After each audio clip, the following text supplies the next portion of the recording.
Olá, olá a todos e todas que estão chegando aqui na TV 247 para mais uma live aqui do Comitê Zero. Hoje a Nossa Senhora da Internet está dando aqui um caldo em nós, mas está dando tudo certo. A Mônica daqui a pouco vai entrar. O Lúcio estava aqui bonitinho, caiu na entrada, né, Lúcio? Gente, foi só falar que tombou também a internet aqui. Né? Eu acho que é o efeito Marrocos, né? Na onda aí. Marrocos sacudiu a terra hoje com Portugal, né?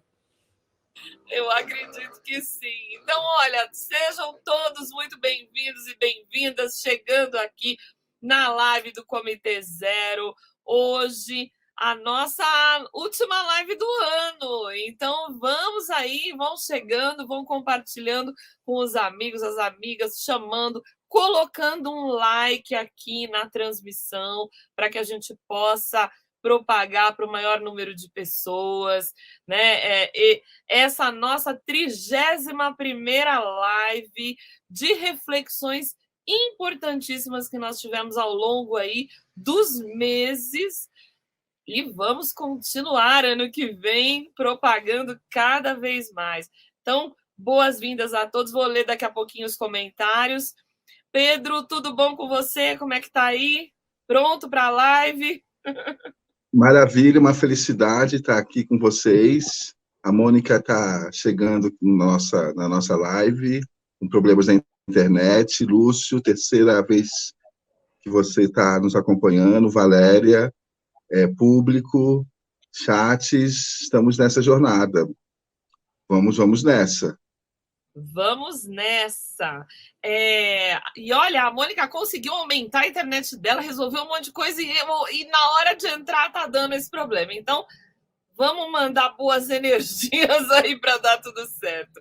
Olha, boas-vindas a Maria Elizabeth, que se tornou membro aqui da TV 247. A Ivone Silva falando boa tarde a todas, boa tarde a todos. A Denise também falando boa tarde de São Leopoldo, Rio Grande do Sul. A Elizabeth Coutinho, que está sempre aqui com a gente, TV 247, paz e bem, boa tarde, Brasil 247. A Magda Famil, que também está sempre por aqui na TV 247, muito bom, boa tarde, rizomáticos. Boa tarde. O Beto Silva, boa tarde, Dilma, Valéria, Mônica, Pedro, Lúcia, comunidade, dedo no gostei, compartilhem. A Mônica está tentando entrar, a câmera ainda não abriu, assim que abriu, coloca ela para dentro aqui. A Valéria, minha xará, Franzon falando boa tarde, Denise dando olá, muito bom, muito bom. Marco Limieri. Opa, sumiu tudo aqui. Sumiu tudo, né? Tá, Marco Limieri dando aí. Ele tá falando Marco Antônio dos Santos de Tupã, ele está falando.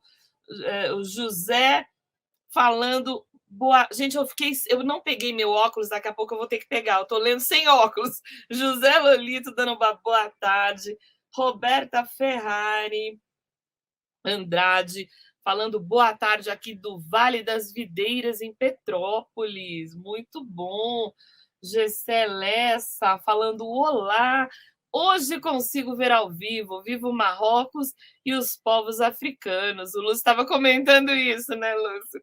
Que os Marrocos ganhou. Júlio César Coimbra dando boa tarde, também está aqui com a gente sempre. A Vera Malaco falando de Osasco. Lula lá e a luta continua. Nilza Tenório dando boa tarde. Muito bom. A Elizabeth Coutinho falando os colonizados dando um cavalo de pau nos colonizadores. Falando aí do Marrocos, não é isso? Anvani Rodrigues, boa tarde. Fiquei preocupada com a fala de Múcio. Podemos comentar um pouco isso aí. Nazareno Celi, boa tarde, todos de Niterói. José Lolito está falando de Recife. A Vanil está falando de Feira de Santana, Bahia. Olha que legal. Maria Aparecida Travassos. Eu gosto muito de ler aí da onde vocês estão falando. A Josi Gomes falando que logo vai torcer pela França. O Danilo, boa tarde, guerreiros. É muita gente legal falando aqui. Valéria. Josi falando que me viu numa propaganda aqui no YouTube. Depois você fala que propaganda que foi. Eu fiz uma bem engraçada aí da Samsung que ficou legal. Helena Bittencourt falando de Acaraju. De Acaraju. Aracaju. Você tá com a acarajé, você tá com a acarajé na cabeça, hein? Eu tô com a acarajé na cabeça, querendo comer acarajé. Mônica tá tentando entrar, mas a câmera não abriu ainda. Né? De Aracaju, de Sergipe, assistindo de Senhorinha Soares de Silva, assistindo de Iguatu, no Ceará. Boa tarde a todos e todas. Muito bom, e Nívia Lopes. Depois eu leio mais. Boa tarde aí de vocês. Eu espero que Mônica entre rapidinho para a gente poder falar aqui. Hoje nós tivemos que... nosso foco na conversa é falar um pouco sobre essa questão da violência fascista, né, que está se agravando. A gente, inclusive, tinha convidado o professor Lejane Miran, que já esteve aqui no Comitê Zero, em outubro, numa live excelente. Ele havia aceitado o convite, mas por algumas questões lá familiares, ele precisou não estar. Ele não vai estar aqui conosco hoje, vai estar a partir do ano que vem, nas novas lives de janeiro. Então, ele sofreu, acho que todos aqui na 247 devem saber disso, ele mora perto de uma dos acampamentos, e ele teve ele até viralizou aí uns vídeos onde ele mostra a abordagem que essas pessoas tiveram em relação a ele. Ele mora a 200 metros, então ele está tendo que fazer uma volta, ele não conseguiu entrar pelo caminho cotidiano, e ele recebeu uma série de ameaças, né? Ele está recebendo ameaças em função disso. Então, a Mônica chegou. Pronto, Mônica. Acho que ela está nos ouvindo. Está aí nos ouvindo. Tem só que abrir o microfone, tem só que abrir. Mas... Acho que deu uma travadinha agora. Deu uma travadinha. Mas vai dar certo. Vai dar certo.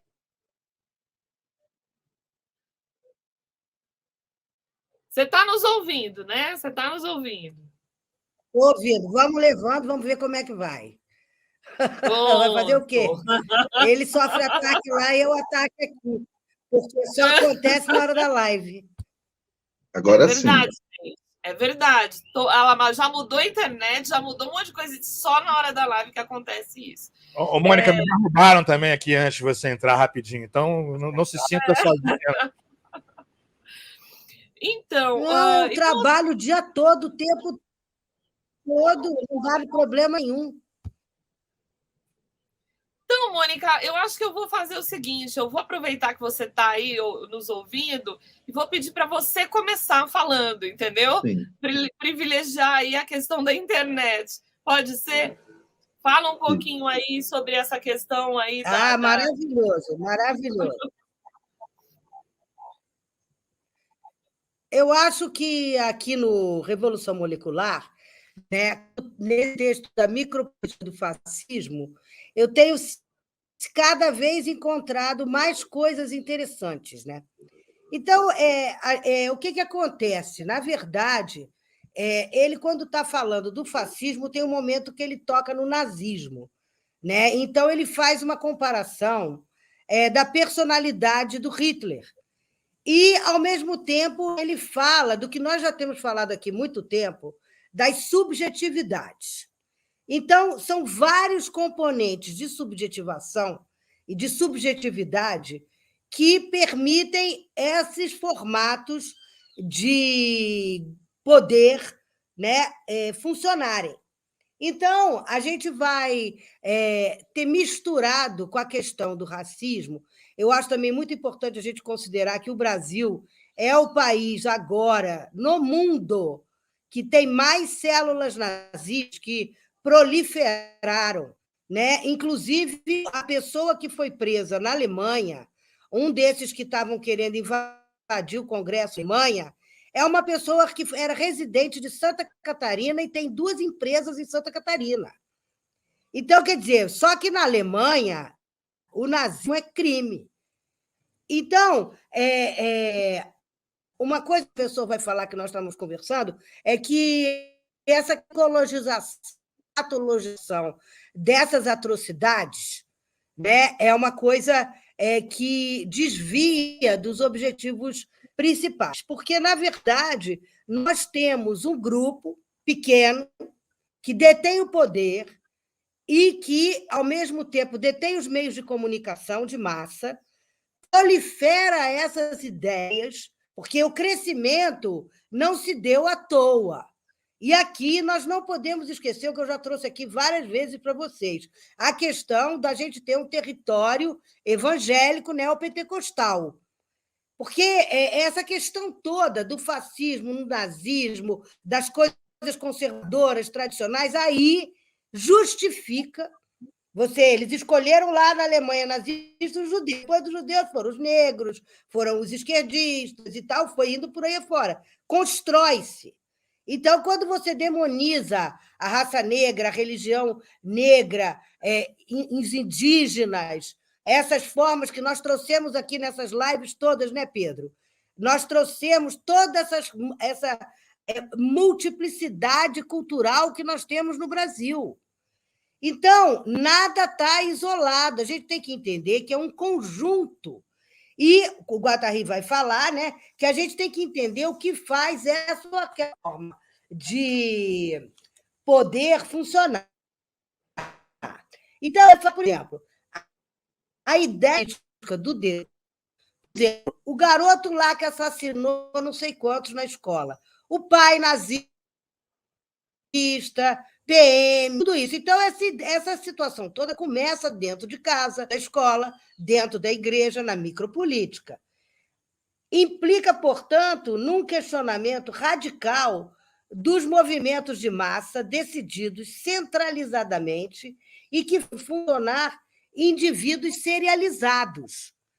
Porque aí, de repente, você vê uma turma de gente tendo o mesmo tipo de comportamento. Aí está tendo um estudo interessante também dessas pessoas que têm esses acampamentos, essas mulheres idosas, viúvas de militares, e que os filhos estão ficando enlouquecidos porque as mulheres que não saíam de casa, não faziam nada, estão numa farra desenfreada dentro desses acampamentos. Não querem voltar para casa.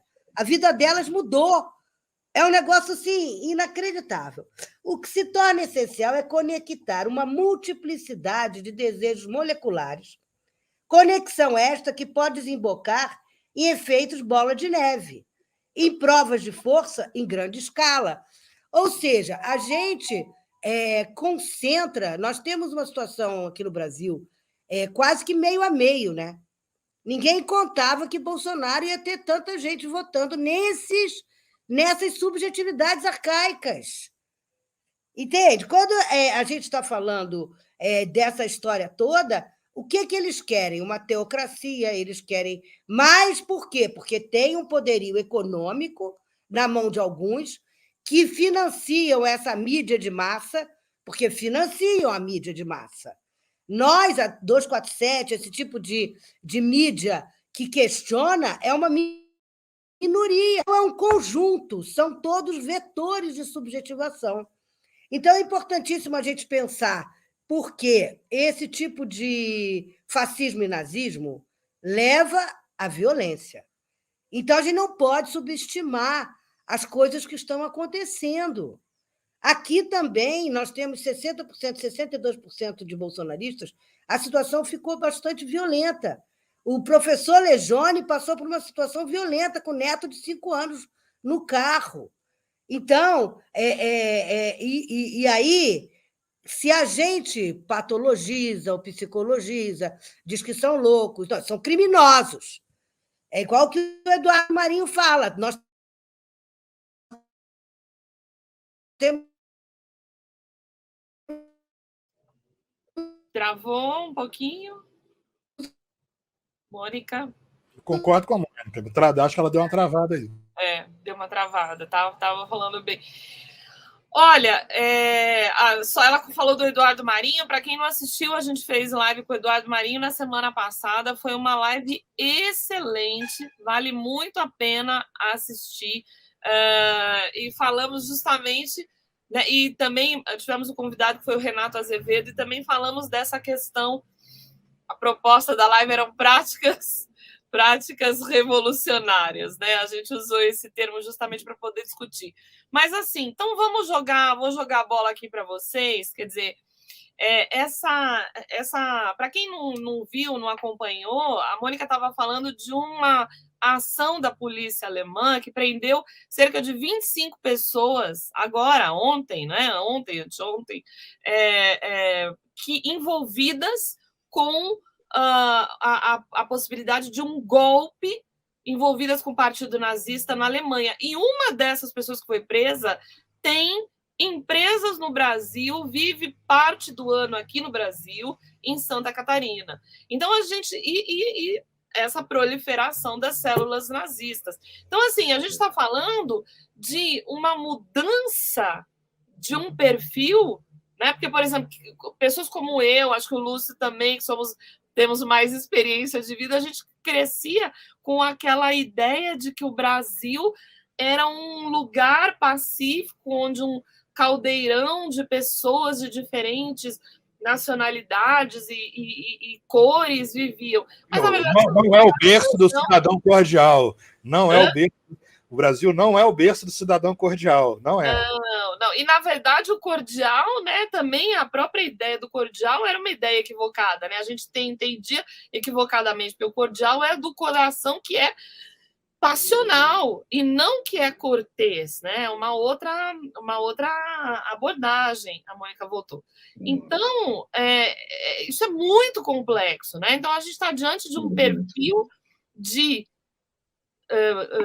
população, um Brasil, e essa proliferação, essa violência que veio à tona nas nossas famílias, nas pessoas com as quais a gente conhece, pessoas que se separaram, amigos, famílias, que eu mesma sou uma pessoa completamente diferente do que a maioria da família acaba pensando. Então, como é que...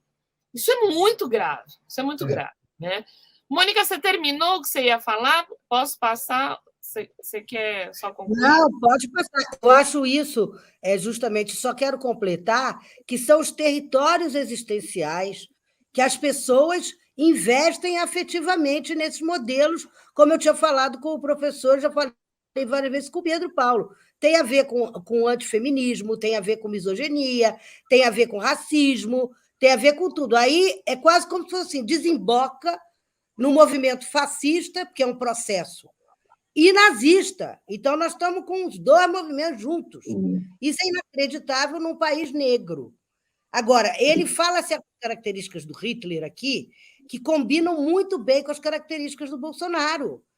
Ele diz aqui, o Guattari, que o Hitler não foi à toa, entende? Ele tinha um aspecto assim, fanfarrão, ele era ex-militar, ele tinha uma sensação para os grandes empresários que era fácil de ser manipulado, e o discurso dele seduziu as massas. Então, ele diz que a gente não pode invalidar o discurso. Tem um discurso, né? Gente, obrigada, desculpe aí, mas não sei o que está acontecendo. Vai lá, Pedro.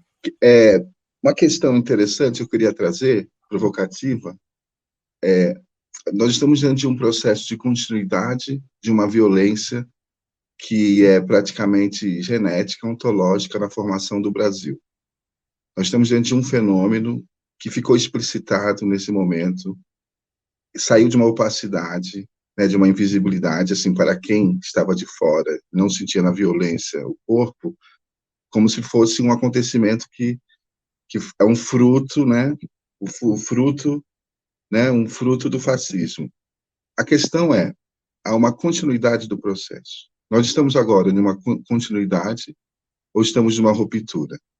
A questão da continuidade e ruptura vai ser provada pelas tensões de forças entre as forças antifascistas e as forças fascistas, as forças do desejo, as forças coletivas, as forças dos afetos, as forças da arte, as forças do corpo, né, as forças dos sonhos, as forças da liberdade. Nós podemos fazer aqui um poema com 1000 palavras, com 1000 forças que nós temos e precisamos ter para combater uma vida violenta. Talvez a violência fascista, estamos falando não do velho fascismo, mas de um fascismo contemporâneo. Né? A gente está falando de algo que aconteceu e está se gerando a partir da nova direita mundial, né? de uma guerra híbrida e de uma produção de subjetividade que ganhou um nome que a própria nova direita nomeia de neo-reação. Há uma neo-reação diante de um cataclisma, né? É a própria destruição. Aconteceu uma grande explosão no pós-capitalismo e que não há mais retorno possível. Essa geração dessa violência, num fascismo contemporâneo, no neofascismo, ela vai conjugar, né, de uma forma, e produzir de uma forma subjetiva, macropolítica, micropolítica, semiótica, num sistema de informação, de contágio, de produção de desejo, porque há um desejo microfascista, que é molecular. Né? Não se trata só dos personagens, né, identificados como personagens, como o Hitler, passa pelo Mussolini, passa pelo Bolsonaro, mas passa por uma entidade quase abstrata. Quando o Bolsonaro saiu de cena, veio o robô, veio o pneu, os generais já é uma coisa abstrata, né? Você tem os extraterrestres, tudo se substitui, porque o Bolsonaro é uma máscara de uma máquina abstrata de um horizonte. Esse horizonte, que significa essa mutação permanente das formas de violência dentro de um capitalismo que não é interrompido, mas continuado, com uma lógica de morte, de genocídio, é a origem da nossa colonização. Não é? Isso está na origem, é uma marca, é uma ferida aberta que se confunde com o próprio progresso. Né? Nós estamos diante de uma neo-reação absurda, que é exatamente voltar à Idade Média, é voltar ao fundamentalismo, é voltar no mais arcaico dentro de um shopping de artificialidade, um shopping de consumo, onde se colocam bombas cognitivas de informação. É uma espécie de probabilística quase ficcional de uma violência muito concreta que vai alimentando constantemente o imaginário, uma retroalimentação positiva de um imaginário, de uma realidade onde, em algum momento, teremos uma nova fase do golpe. Eles se espalharam e produziram, em frente dos quartéis, uma marca, produziram uma subjetividade que faz efeito para eles e faz efeito para nós. Nós somos os objetos dessa violência. Então, nos afeta, nos transforma e nos joga numa posição de combate, de medo, de retração ou da ilusão da continuidade. Então, há uma forma, algo foi explicitado como projeto político, né, uma neo-reação que não equivale só aos personagens que realizaram isso, mas uma operação de subjetividades, como a Mônica estava trazendo, o Lúcio vai poder trazer mais, como uma operação de continuidade permanente da destruição e da morte e da exclusão das capturas da sexualidade por um falocentrismo, né, do racismo, como morte, genocídio dos povos pretos, violência dos corpos trans, violência contra os loucos, violência contra as pessoas que estão na rua, da fome, sucessivas barbáries. Qual vai ser o ponto do absurdo, né, em que nós vamos ter que suportar isso? Qual é a lógica? Se cria um simulacro, uma dissimulação de uma ruptura, quando, na verdade, é uma continuidade e uma operação de tornar o ornamento jurídico, que são as leis, capaz de dar legalidade à clandestinidade. É uma operação, inclusive, capitalista, violência capitalista, a gente poderia substituir a violência capitalista. Né? Então, são muitas mutações, muitos nomes, né, talvez o fascismo, dessa neo-reação, dessa nova direita, conjugue uma sofisticação com essa máquina abstrata de fazer com que o capitalismo retorne ao seu grau limite de destruição. Agora, quais são as armas? Quais são as operações, né, pensando na revolução molecular harmônica? Né? Então, a gente também está analisando, por um lado, que é uma operação coletiva, a gente tem 1000 análises sobre o fenômeno, né? O que fazer com tantas análises, né? Isso conjuga um corpo coletivo de análise sobre o fenômeno do fascismo, mas quais são as transformações e quais são as ciladas, as capturas, porque a esquizoanálise também vai demarcar essa posição, não é, da captura, uma neocolonização que captura a ruptura, o capitalismo captura a ruptura para poder ampliar o seu limite, produzir uma mutação e, assim, tornar novamente normal a violência. Então, são os gritos dos corpos que estão soterrados, dos corpos que estão esmagados, dos corpos que estão sequestrados, dos corpos que estão empilhados nas cadeiras, dos corpos que estão presos nos manicômios, dos corpos das mulheres que estão sendo violentadas, esses gritos dos corpos pretos, de todos esses corpos, e de todos os mortos. Nós vivemos uma barbárie, né, com a pandemia. O Brasil sempre foi um laboratório de necropolítica, foi o último país a eliminar, a Mônica sempre lembra isso, também muitas pessoas lembram, né, a interromper a escravidão. Mas essa ferida está aberta, então está na origem. Então, um teatro que emerge e parece que nós ficamos assim, nossa, isso é o Brasil? Isso sempre foi o Brasil. Então, como pensando na perspectiva, terminando a minha fala, de uma revolução molecular, né, o que está em jogo é também a nossa potência de criação de coletividade. Mas como vai produzir coletividade se a ideia do empresariado, que é um modo de agenciar a forma de violência, como diz a Marilene Chauí, o neoliberalismo vai produzir a morte dos afetos. Os projetos não têm afetos, tudo vira uma competitividade. Então, porque as relações contratuais, relações de produtividade, você não tem como produzir afeto. Né? É isso, é aquilo. Você é uma função dentro de um programa. Você tem que executar essa função. Os afetos morrem. Então, a própria lógica coletiva está colonizada de uma lógica empresarial, enquanto as periferias, os movimentos de resistência, os movimentos indígenas, os movimentos sociais estão falando de aquilombamentos, como a Raquel sempre traz para a gente aqui, como a gente trouxe em várias discussões. Aquilombamentos. Então, versus a lógica empresarial, em que a própria política, a micropolítica reproduz coletividades que são ainda presas a um controle, né, a uma produtividade, a uma lógica capitalista, né, e as forças das potências coletivas. O que é o Bolsonaro, terminando? É uma lógica família, igreja, empresa, de política. Esse é o modelo do empreendimento, do empreendedorismo, né? E nós estamos sempre capturados, porque enquanto reinar o capitalismo, vai reinar o racismo. Né? E aí, como que a gente vai criar uma outra lógica de compartilhar a nossa autonomia num processo novo de construção de uma democracia participativa? Então, nós estamos diante da continuidade, da constante mutação fascista. Ela vai ganhar uma opacidade, mas vai ganhar uma força de destruição maior, que vai ser legalizada, ou nós estamos num momento de ruptura? Então, fica aqui as minhas provocações. Uma felicidade estar aqui com vocês. Muito bem. Então, olha... A denúncia.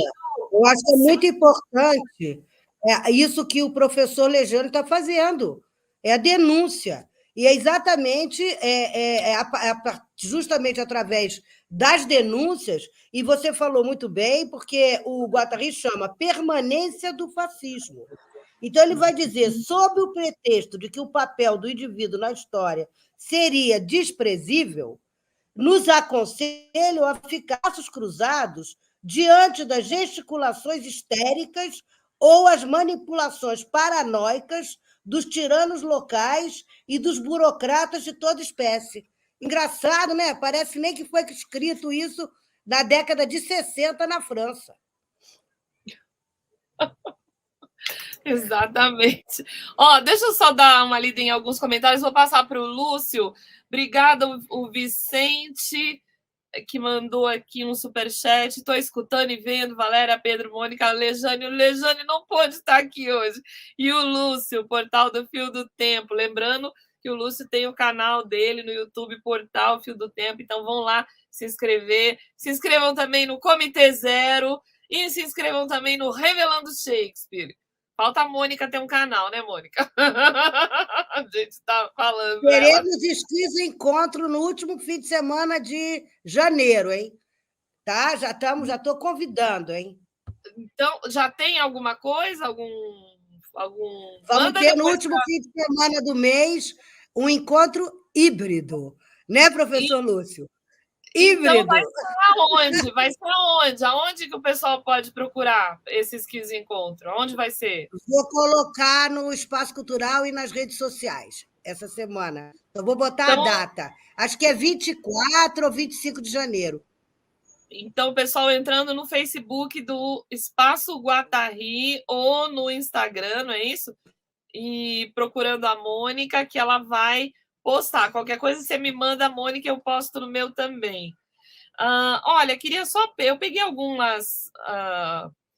alguns comentários para a gente discutir aqui, né? O Júlio César estava falando: tento falar com as pessoas que sem produção não há riqueza, preferem acreditar no rentismo como religião individual.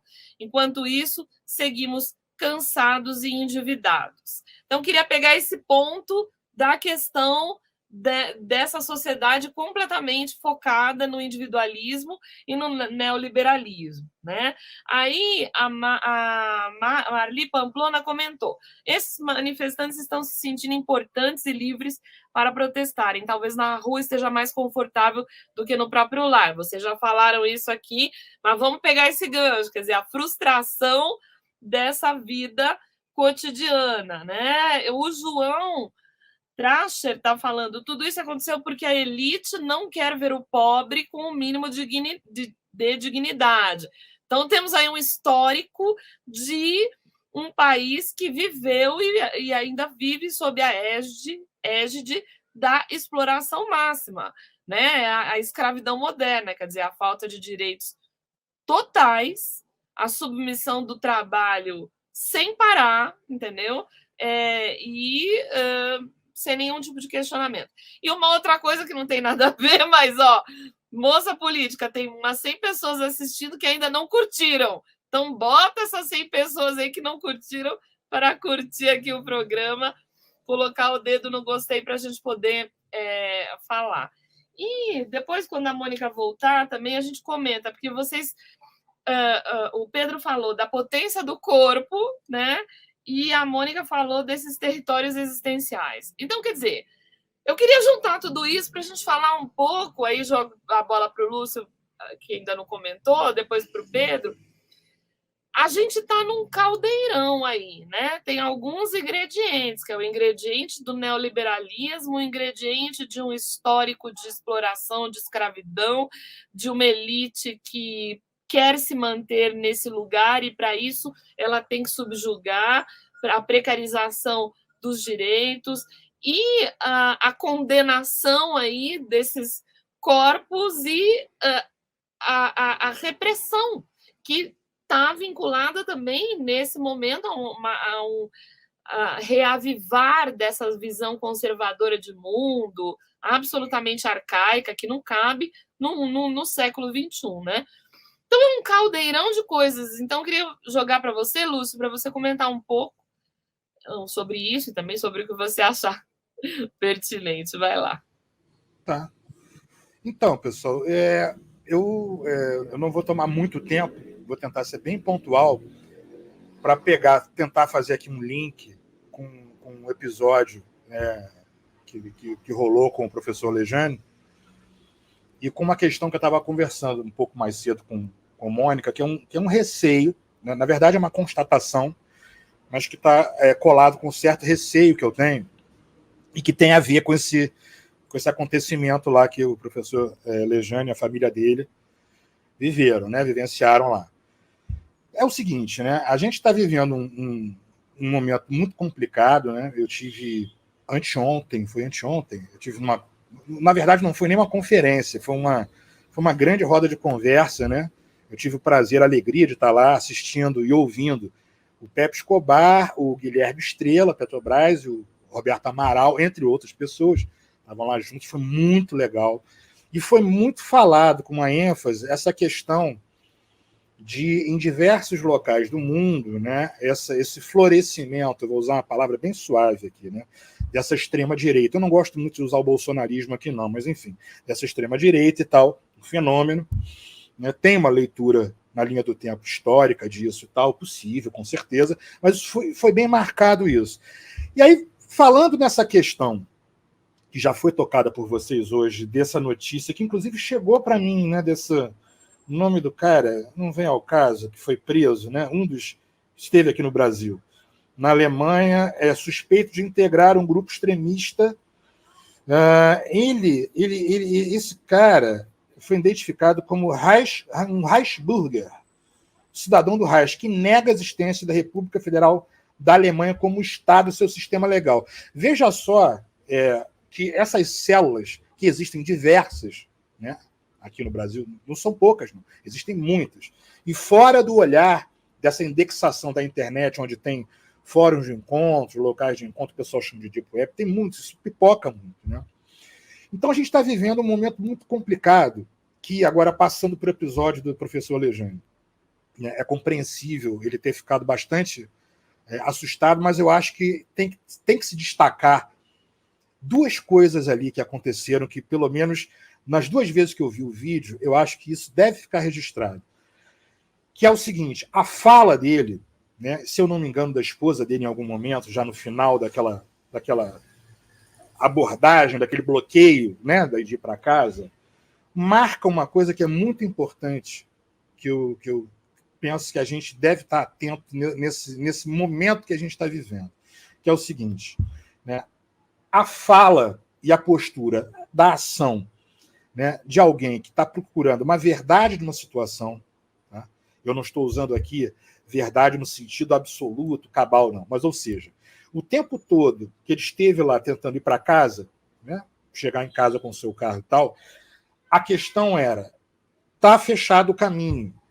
Por que está fechado o caminho?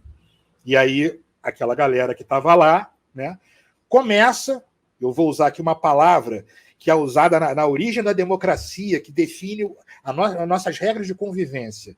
Né? E os gregos usavam isso. Isegoria, que é o direito à palavra livre expressão. Ou seja, nós estamos aqui para expressar nosso descontentamento. Né? Nos é concedido, né, pela Constituição esse direito de expressar o nosso conteúdo. Só que eles, na verdade, estavam bloqueando a passagem. Eles não estavam expressando nada. E o Lejane querendo ir para casa.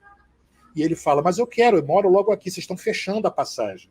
E mostrando o acampamento e tal. O que acontece em um determinado momento, já próximo ao fim do vídeo, né, onde se encerra a gravação? Quando ele vê que não consegue, que não ia transpor, que tinha uns caras na frente barrando, e que eles param com essa fala, que eles estavam ali só se manifestando, que eles estavam ali só exercendo o seu direito, seu descontentamento e tal, eles partem para a verdade. É aí que surge uma coisa que eu acho que é uma grande, está vendo agora uma grande polarização que tem a ver com as falas na nossa grande comunidade democrática, que é a parresia, a fala franca. É a fala que é dirigida pela verdade, que eles chegam e falam assim, a gente conhece, sabe quem são vocês. Naquele momento aparece o propósito desse tipo de bloqueio de rua, que não é uma manifestação. Aquilo ali é uma incitação a que não vai acontecer, eu creio, né? Não tenho bola de cristal, mas assim, é um golpe de Estado, é uma intervenção federal, sei lá o nome que eles queiram dar, mas não é uma expressão de pensamento, de descontentamento puro. Aquilo é um ato de intimidação, né? De proibição, né? De bloqueio do ir e vir literal, pessoas que estão ali, que moram, que habitam, querem transitar, porque não aceitaram o resultado nas urnas de uma eleição, né? Dentro da concepção, para usar aqui uma expressão usada pelo Pedro, né? Que são as multifacetadas guerras híbridas. Né? Não seria exagero dizer que o que ocorre aqui, de um certo modo, é uma tentativa meio que interna de uma segunda etapa, num país que já foi alvo, né? O Brasil foi alvo, o Brasil teve uma queda, né? Teve um golpe parlamentar com lawfare, com operação psicológica, com prisão de Lula, e agora seria uma segunda etapa, que é uma conflagração civil que parece que não sai, entendeu? Então, eu creio que o momento do acontecimento ali do Lejane, que eu acho que é legal afirmar, que ele foi muito corajoso, né? Eu fiquei bem impressionado ali no vídeo, porque durou um tempo aquela tensão entre eles e aqueles manifestantes, entre aspas, e que agora eu passo para a segunda parte para encerrar essa minha fala aqui hoje, que é a preocupação, né? Eu fiz quase que uma introdução, fazendo uma leitura assim, bem superficial desses dois tipos de fala, ou seja, o direito à palavra, que todo mundo tem, toda democracia tem a insegurança, todo mundo tem a sua liberdade. Isso não corresponde à verdade. O que você possa dizer assim, olha, essa terra é plana, ela não é redonda e tal, isso não é um crime, né? E o crime não é esse, né? Mas quando você confunde, fazer como o Donald Trump faz, né? Você faz um apagamento. O que o Trump fez a partir de um momento com força e a gente importou aqui, né? Ele faz um apagamento incorporando um poder político, né? Que vai perder qualquer relação com a verdade, né? Para usar isso nas mídias, nas redes sociais. Então, o perigo que eu vejo, e que eu vejo em vários locais, é de querer patologizar acontecimentos, grupos, situações em que a situação não é uma situação de desarmonia psíquica, exatamente, né? É crime, você entende? As pessoas, em algumas situações, eu vi um vídeo há pouco tempo que eu cheguei a comentar, se eu não me engano, foi aqui mesmo, na última vez que eu estive, de uma pessoa fazendo passos de ginástica olímpica na rua, na chuva, e eu vim a saber depois que essa pessoa estava tomando medicação, né, que ela vizinha, foi uma coincidência danada, esse vídeo viralizou, vizinha daqui e tal, está em desarmonia realmente, tal, sei o quê. Mas, assim, eu vi, não foram poucas pessoas puxando um discurso, que é um discurso fascistoide, né? É um discurso complicado, manicomial, do tipo assim, tem que internar esse pessoal, tem que prender na camisa de força, eles estão loucos e tal. E é um perigo que eu não digo nem que está embutido nisso. Qual é o perigo? Primeiro, que isso não é um fato. Essa massa que está performando, né, está fazendo essa performance, porque não se iludam que muito desses acontecimentos que estão acontecendo, eles têm em função poderem sendo filmados. É o efeito da selfie, é o efeito lacração, é o efeito visibilidade que nós vivemos nessa era. A gente toca aqui, né, gente? Estamos nos encontrando já há um tempo. Essa questão dessa era da psicopolítica, de manipulação das mentes, usando os discursos, amplificação deles na grande rede. Então, muito em função disso. Então, esse perigo de patologizar é de levar o que está sendo proposto na área da quebra de um sistema legal e jurídico, atos antidemocráticos, como colocaram aqui agora, que são, na verdade, contra a lei, e alguns estão sendo, né, punidos com mais rigor, para o campo, vou dizer aqui de uma maneira bem genérica, da saúde mental, que não é a saúde mental. O campo da saúde mental é o campo para acolher pessoas que foram bombardeadas por propaganda política, assim, que existe. Nossa população ela foi alvo disso. Nós estamos há anos sofrendo um massacre de propaganda maciça, luta contra a corrupção, as fake news, desinformação, muita gente sendo bombardeada, pessoas se desarmonizaram, mas a gente botar tudo no mesmo balaio, achar que um bloqueio desse de estrada, que o que fizeram com o professor Lejane, com a família dele e tal, o pessoal é doido. Não. O hospício, né, que nós lutamos e demoramos tanto, né? Estou falando nós mesmos, né? Porque eu sou dessa área da militância da luta antimanicomial, trabalhei lá no Início da Silveira, trabalhei no Juliano Moreira, muita luta para desarmar esse tipo de presídio, de prisão. A gente não pode conceder que essas pessoas, por um tipo de manobra, façam com que isso retorne com um discurso meio reverso. Então a solução é interná-los. a solução é colocá-lo em camisa de força. Não tem solução nenhuma, não. A solução é punir quem quer golpe. Golpe de Estado se pune. Lá na Alemanha, lá prenderam, não prenderam? Né? As pessoas, golpe de Estado, você não pode. O sistema democrático ele não permite esse tipo de violência, né? Inclusive com a conivência, se for com a conivência de setor de órgãos de setores públicos, pior ainda. Então, eu acho que isso deve ficar marcado. Eu queria deixar nessa fala breve hoje aqui 2 coisas registradas. Né? Na ação do Lejane com a família, eu achei muito corajosa e muito pedagógica. Esse é o meu ponto de vista. O que me destacou ali foi uma questão que eu acho que ele nem pensou, saiu, talvez seja dele mesmo. Né?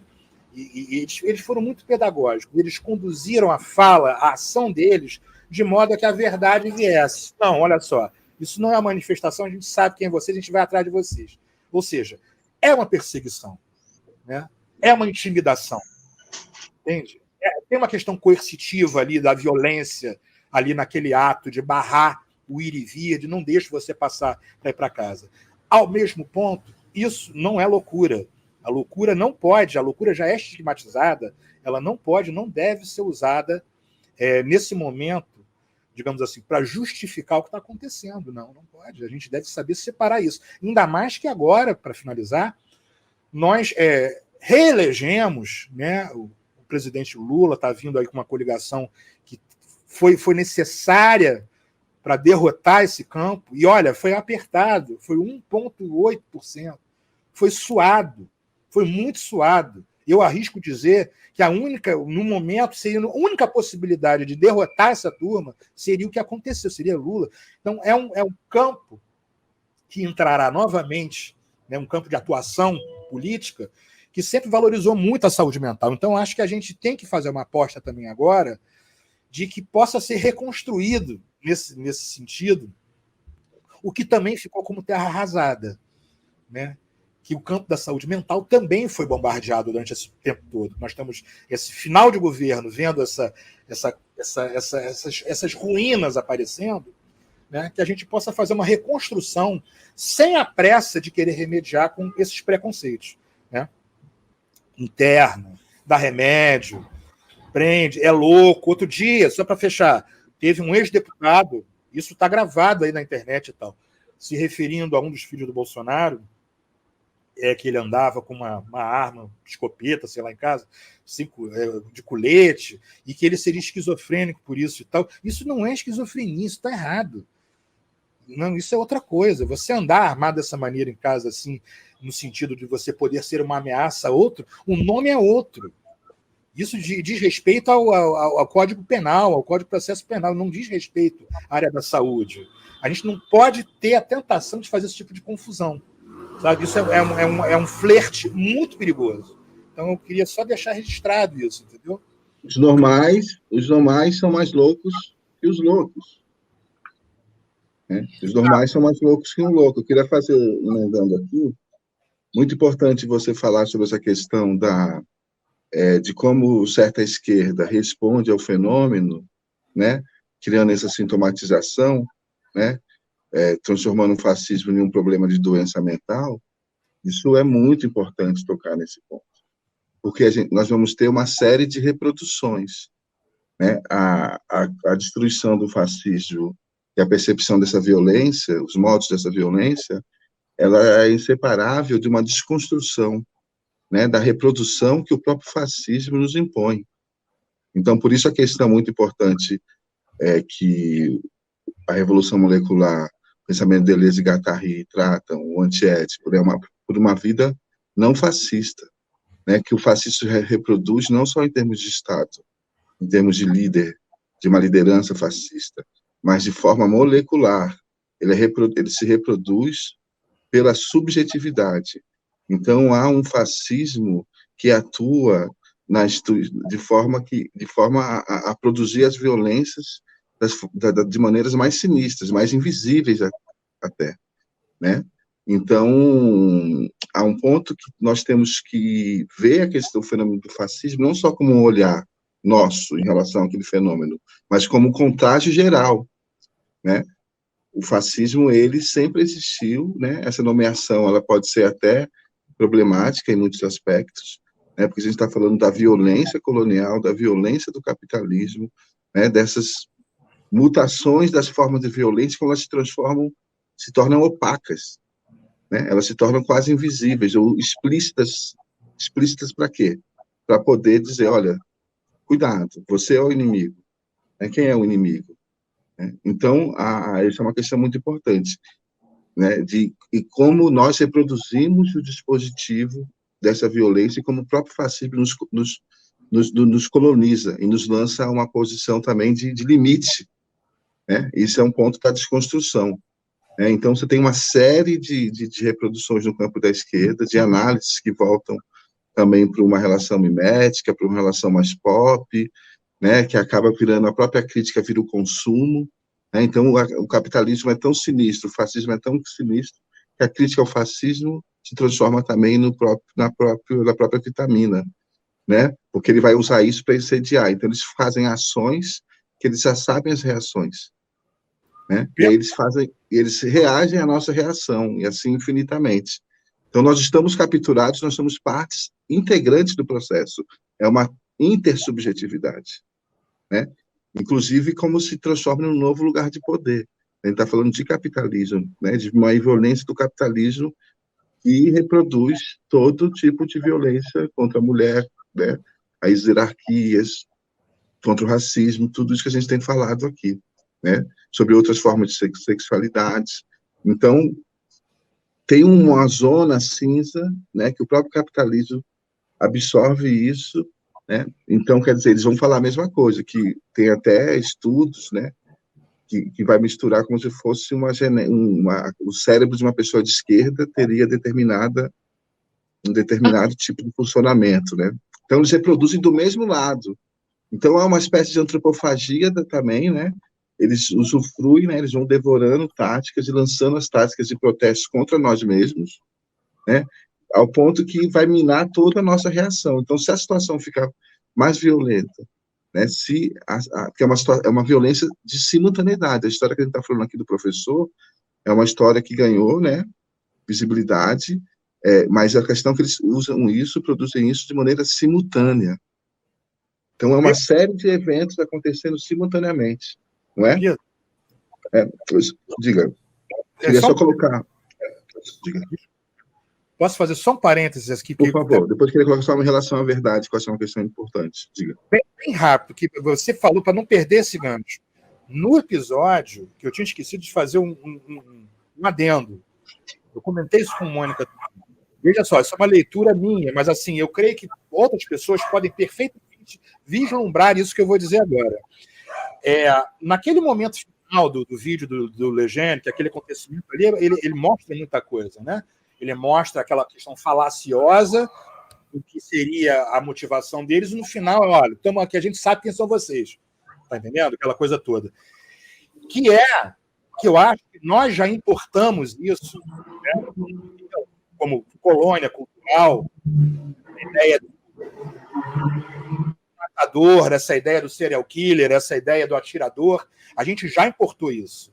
A fronteira entre aquilo que acontece ali e o episódio daquela escola onde um rapaz, né, um atirador, né, ele vai e mata metodicamente, né, pessoas na escola, tudo planejado, preparado e tal, naquele modelo que a gente estava acostumado a ver em filmes, né, os enlatados aí estadunidenses e tal, proliferando durante décadas e tal, que é um modelo deles, isso já chegou, né?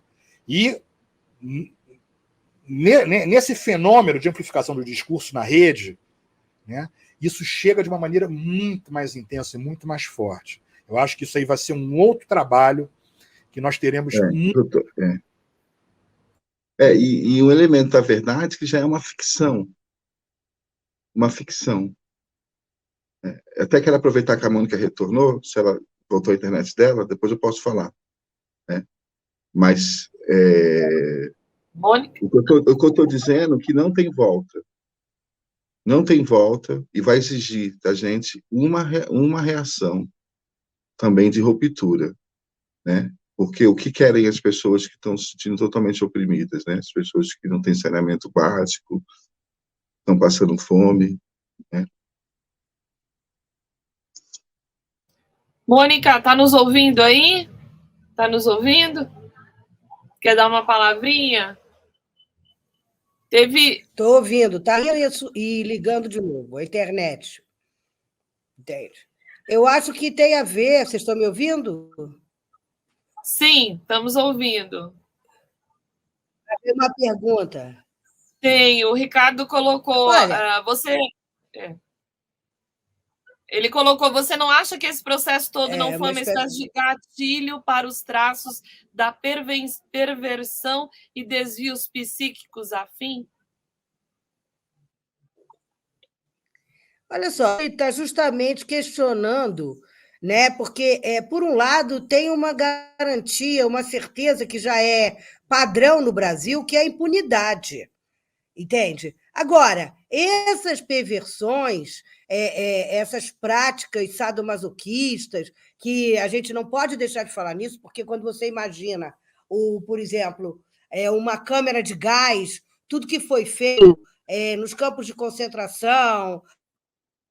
Aí a gente vai lá atrás, na Idade Média, empalavam as pessoas, queimavam as pessoas. Quer dizer, isso faz parte da história da humanidade. Porém, eu acho que quando tem uma permissividade. Então, por exemplo, eu reparo muito isso nos diferentes municípios, né? Que eu trabalho em municípios pequenos. Tem determinados municípios que têm uma permissividade.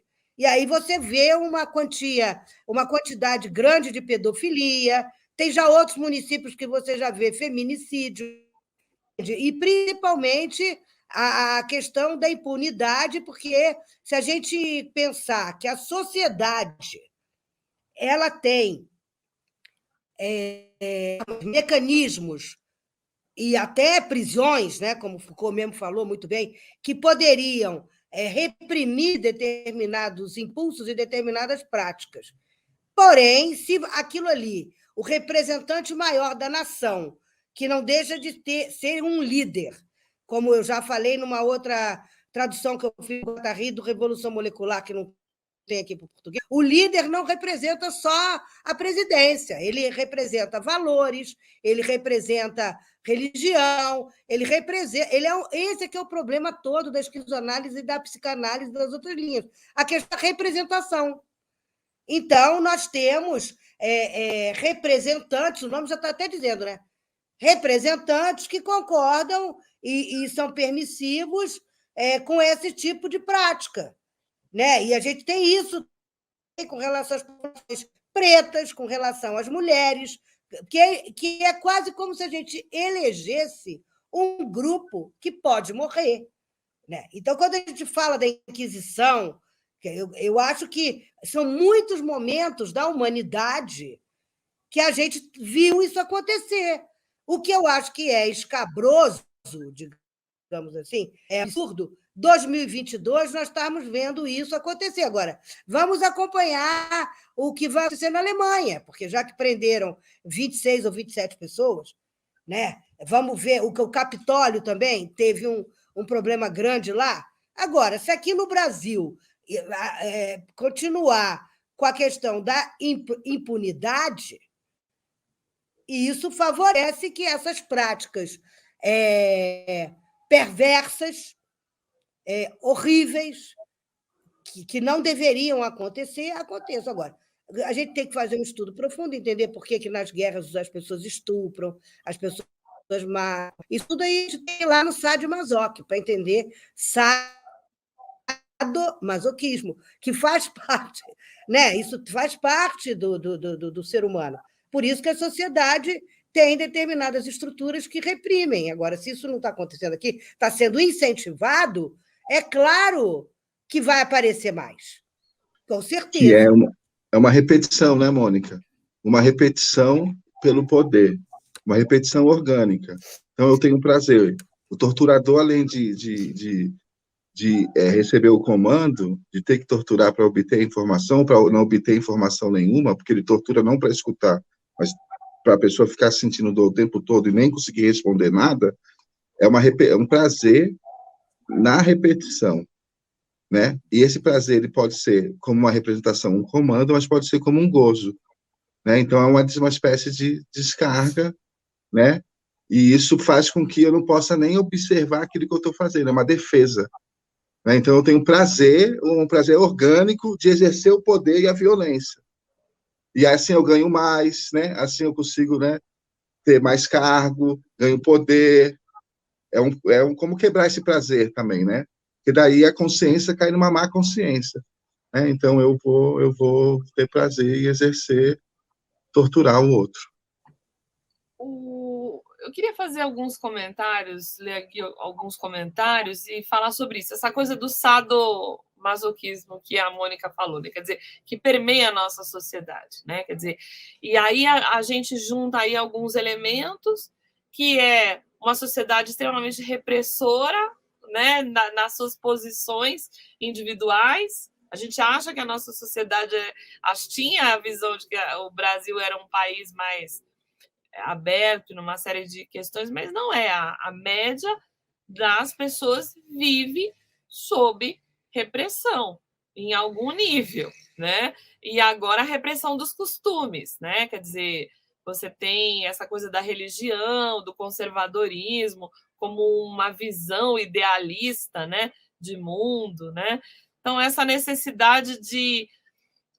e a mistura de que quem vive nesse lugar mais liberto é inadequado, é sujo. Então, as pessoas da arte, as pessoas que lidam com educação, as pessoas que têm algum tipo de relação que sai fora desse lugar aí tido como ideal. Eu também tinha comentado antes, quando você tinha caído, Mônica, sobre essa questão também do neoliberalismo, que criou um universo de desejos, né, e de mundos que deixa o indivíduo e aquilo que ele sente lá embaixo, né? Você não tem lugar para sentir, você tem lugar para ter. Se você tem, você é alguém. Se você sente algo, você não é nada. Então, a gente tem... Eu acho que, de certa maneira, a gente está vivendo com muitas questões que saem desse universo, né? Por exemplo, a gente teve um comentário aqui que a Diva comentou, né? Ela falou: eu acho a polícia frouxa, tem que meter a borracha para ver, falando dessa questão dessas manifestações. Se fossem manifestações de professores, a gente já teria visto essa borracha há muito tempo, entendeu? Nem existiria mais essas pessoas ali. Se fossem professores, se fossem... Então, mas o que eu estou querendo dizer é falar também que se quer essa violência é também reiterar uma maneira que repetir um padrão, né, Pedro? É isso que você queria dizer, né? Repetir o padrão da violência. Tem a ver com esses pontos de desconstrução que o Lúcio trouxe em relação a colocar o fascismo como uma doença mental. Mesmo um diagnóstico de sadomasoquismo, ele está falando de polícia, não está falando de... Tem como saber. Isso aí é uma coisa até moralista, perigosa. Eu entendo que a Diva esteja falando que eles precisam ser punidos, mas a gente tem que rever a nossa visão de punição, porque ela está permeada por essa violência que é sadomasoquista, porque a gente foi criada nisso. Mas é mais maquínica do que psíquica, tem a ver com o prazer do poder e com o status, não é tanto como um sadomasoquismo. Sim, dentro de uma relação interpessoal que já é uma outra lógica. Uma outra lógica. Dentro dessa estrutura na qual Mas é perigoso, entendeu? Porque daí a gente vai para um recurso psicanalítico que é perigoso. Isso é algo concreto, é um crime, né? Mas a maneira que a gente defende, que a gente reproduz e defende, então, a violência, né? Quer dizer, mas se nós recebemos violência, por que eles não vão receber? O justo seria ser igual. Mas então como lidar com os protestos, né? Nós podemos estar numa posição de protesto. Por que nós não protestamos quando a gente tinha que protestar? Quando derrubaram a Dilma, quando prenderam o Lula. Nós não reagimos nada em termos de confrontação com a lógica. Nós ficamos apáticos. Também tem isso, houve essa apatia. Você quer falar alguma coisa, Mônica, antes que eu continue aqui? Eu acho muito importante a gente levantar uma questão fundamental, a diferença de moral e ética. Porque, em nome da moral, né? Então a gente tem que pegar toda essa questão religiosa, território judaico-cristão, e nós temos até antes disso guerras religiosas, aquela coisa toda, e tem a questão da moral e a questão do que é ético e o que não é ético. Né? Então, é uma discussão. Aí o policial tem que dar porrada. Tá, então a gente vê quem foram os profissionais que ficaram. Não sei,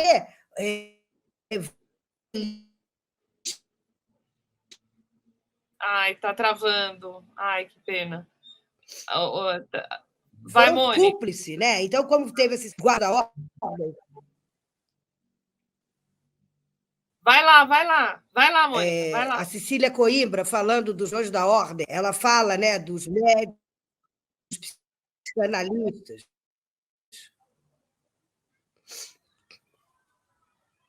Está nos ouvindo? Né? A polícia, as SS. Então, estou ouvindo. Vocês estão me ouvindo? Sim, sim. Sim, estão ouvindo.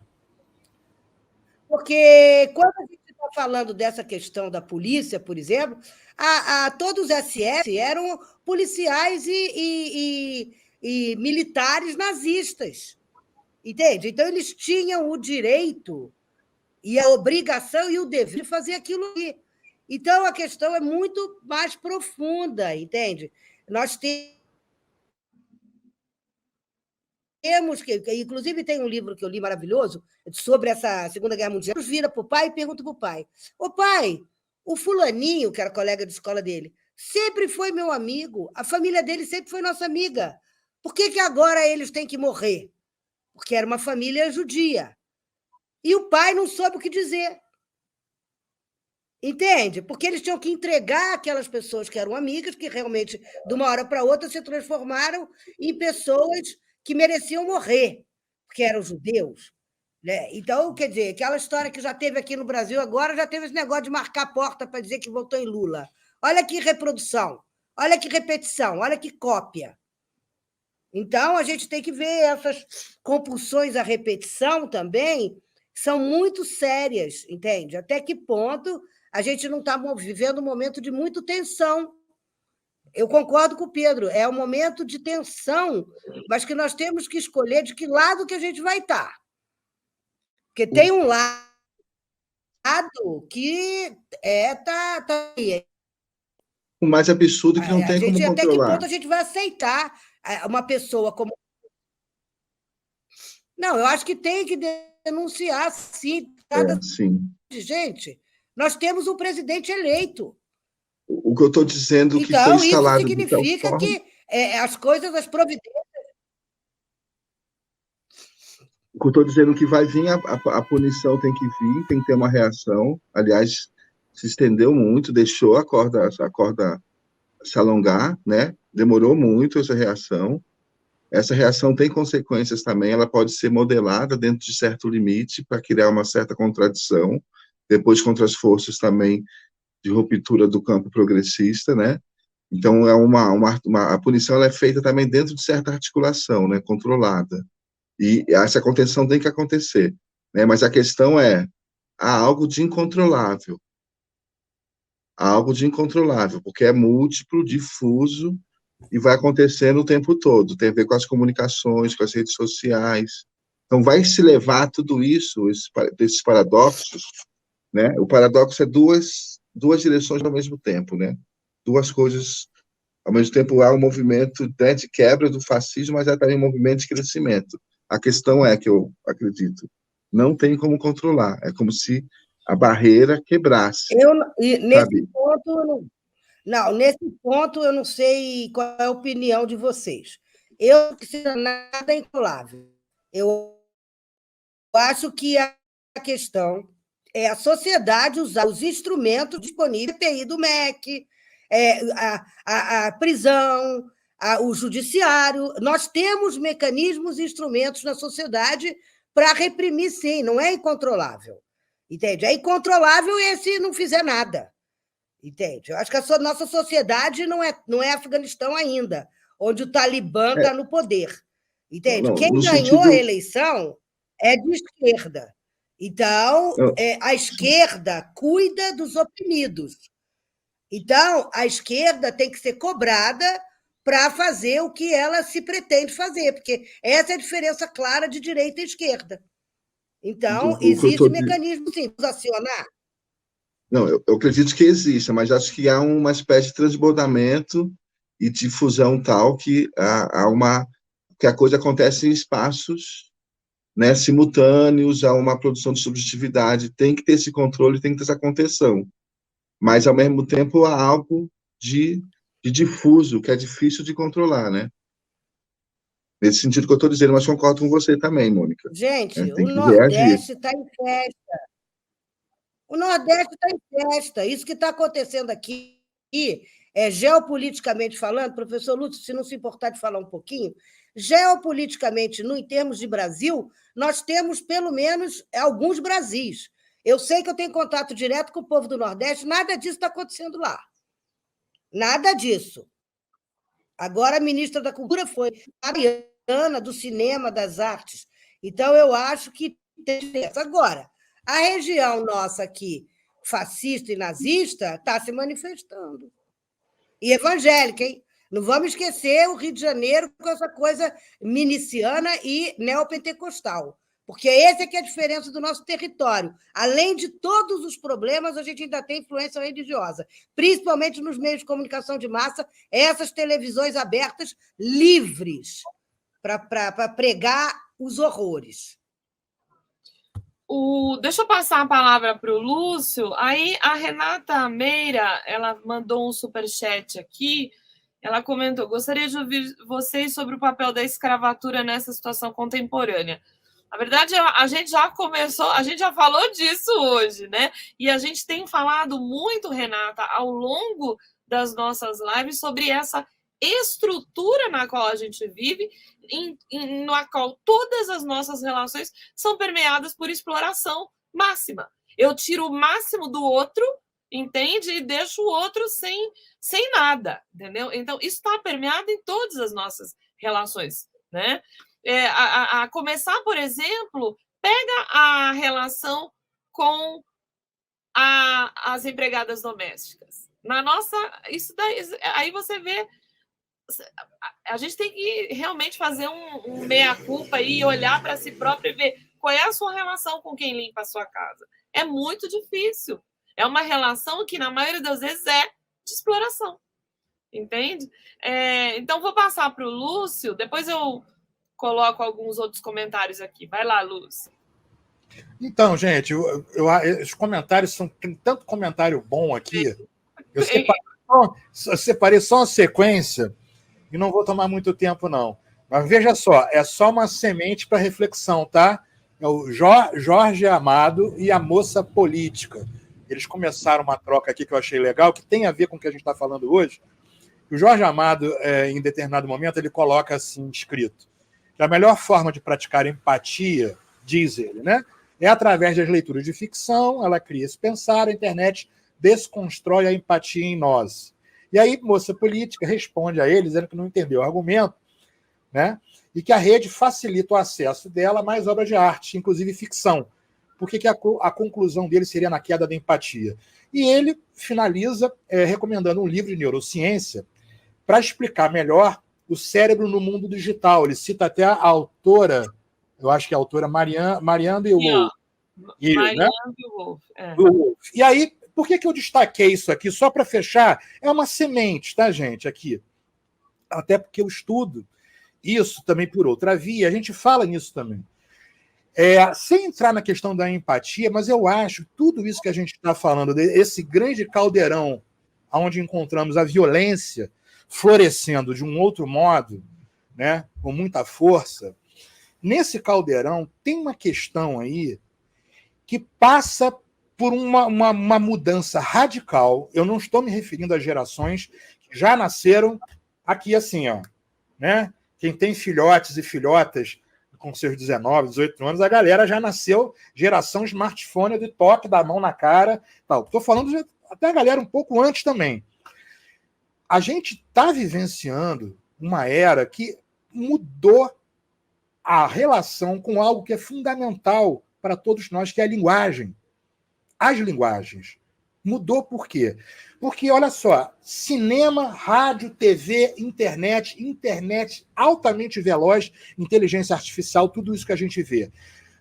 A palavra, a linguagem, as imagens, a semiótica, tudo isso está tendo um impacto sobre as mentes individuais e coletivas de um modo muito diferente. A gente está vivendo uma era em que gente, vocês não conseguem identificar, eu identifico isso claramente, inclusive às vezes até em mim, como que tem se reduzido a capacidade da atenção que a gente tem à escuta ao outro, ao que não é a gente. E isso implica também nessa vontade de se agarrar numa identidade muito grande, de não perder a identidade, que, de um certo modo, é o modo também de não perder a batalha da opinião, da narrativa. Você vê muita gente aí que não tem engajamento político, que o pertencimento político da pessoa, o pertencimento social, agarrado em determinado grupo. Ela não quer perder a identidade dela. Então, quando entra num argumento, num debate, aquilo entra num conflito de vida ou morte. A gente está vivendo uma era desse tipo de conflito, eu acho, também. Entendeu? Muito sério com isso. De uma redução, de uma capacidade... É o narcisismo, né? Vira um narcisismo. Exatamente, Pedro. É um tipo novo, eu vou dizer novo, porque eu acho que a gente tem que estar aberto ao novo e não ficar buscando colar o hoje no que a gente já leu. Né? Grandes autoras e grandes autores do passado, a grande coragem deles era dar o salto, né, em aspectos que se apresentavam de um modo diferente, às vezes. Então, a gente está vivendo Olha só os áudios, a gente tem áudio até no WhatsApp, tal, mais veloz, o TikTok, a gente ouve muito dizer assim, não, o áudio tem mais de 2 minutos, ninguém vê vídeo com mais de 10 minutos. A redução da paciência, da tolerância, da capacidade de escutar o que não é o eu, isso está se modificando muito, de uma maneira muito intensa. E eu acho que isso tudo está nesse pacote. Tá? Atenção, gente, eu não estou dizendo com isso que o bloqueio da rua do professor Lejane, que o bloqueio da estrada e tal, é isso, tá? Por favor. Eu estou dizendo que isso participa desse momento. Entendeu também? Que a gente deve tentar entender o toque que o Jorge Amado deu, que eu entendo, só para fechar, Pedro, da empatia, eu peguei a outra palavra e usei, inclusive, uma expressão do que o Bill Churran fala muito, essa redução nessa doçura da escuta atenta ao outro, sabe? Que não sou eu.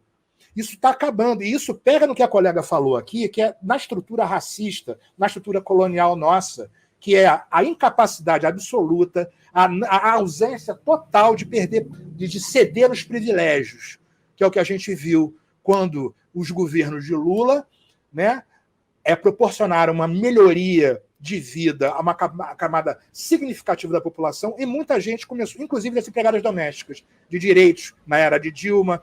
Não, pagar direito, tem que pagar social, pagar FGTS. Quantas vezes? Eu ouvi várias vezes isso. A gente tocou aqui, inclusive, nos fenômenos dos rolezinhos. Lembra? Os rolezinhos viraram uma ameaça uma época.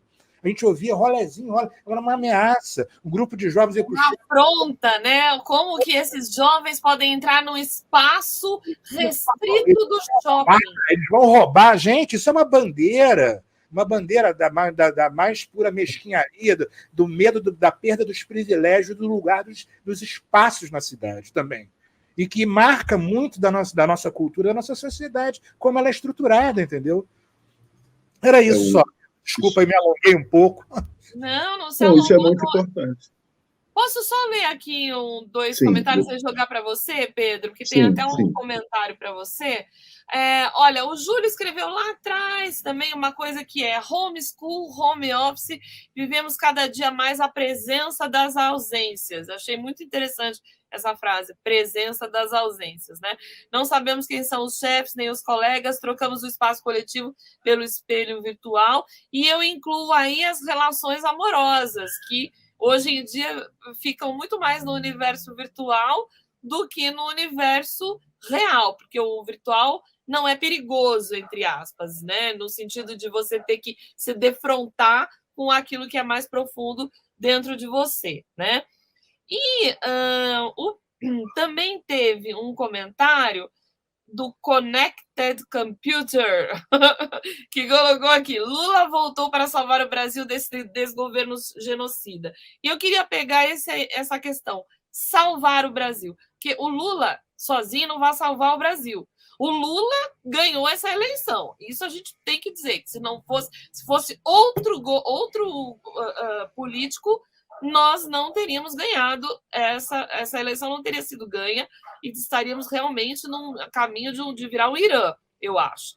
Então, a figura dele foi fundamental e ele é um grande articulador. Quando eu crescer, eu quero ser Lula nesse sentido da articulação, porque ele ainda ressignificou a própria vida dele, a prisão.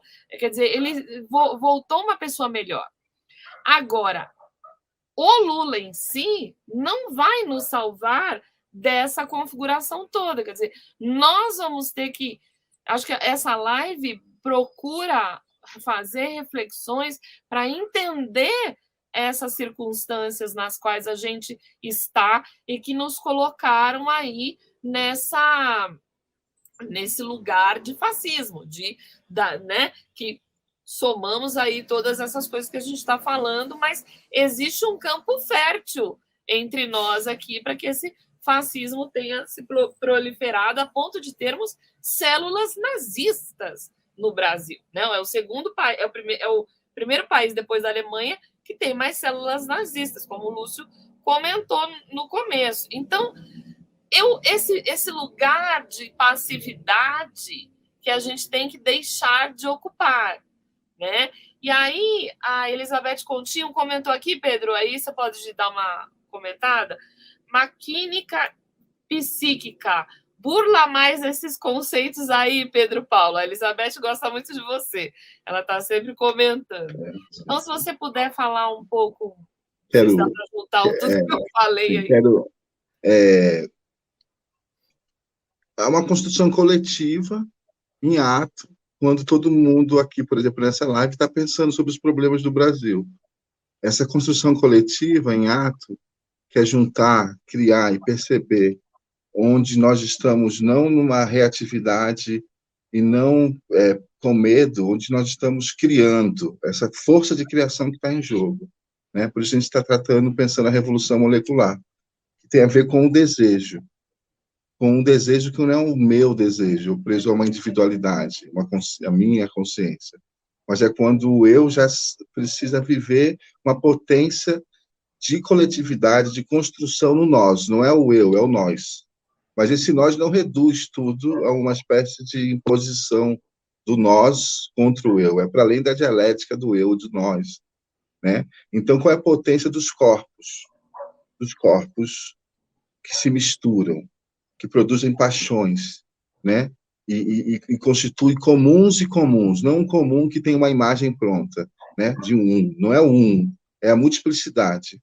Essa potência da mistura dos corpos e uma paixão constitui um afeto que me afeta, um outro que me afeta, uma coisa que me afeta, uma imagem que me afeta, uma natureza que me afeta, né? Que transforma o meu corpo, leva o meu corpo a uma potência de intensidade, o outro, né? O outro que é também a natureza, né? Que é também a terra, que é também o outro, humano e os outros não humanos, né? Então, é uma multiplicidade que me afeta ao corpo, muito importante que o Lúcio trouxe, né? Em relação ao que se passa entre os corpos, né?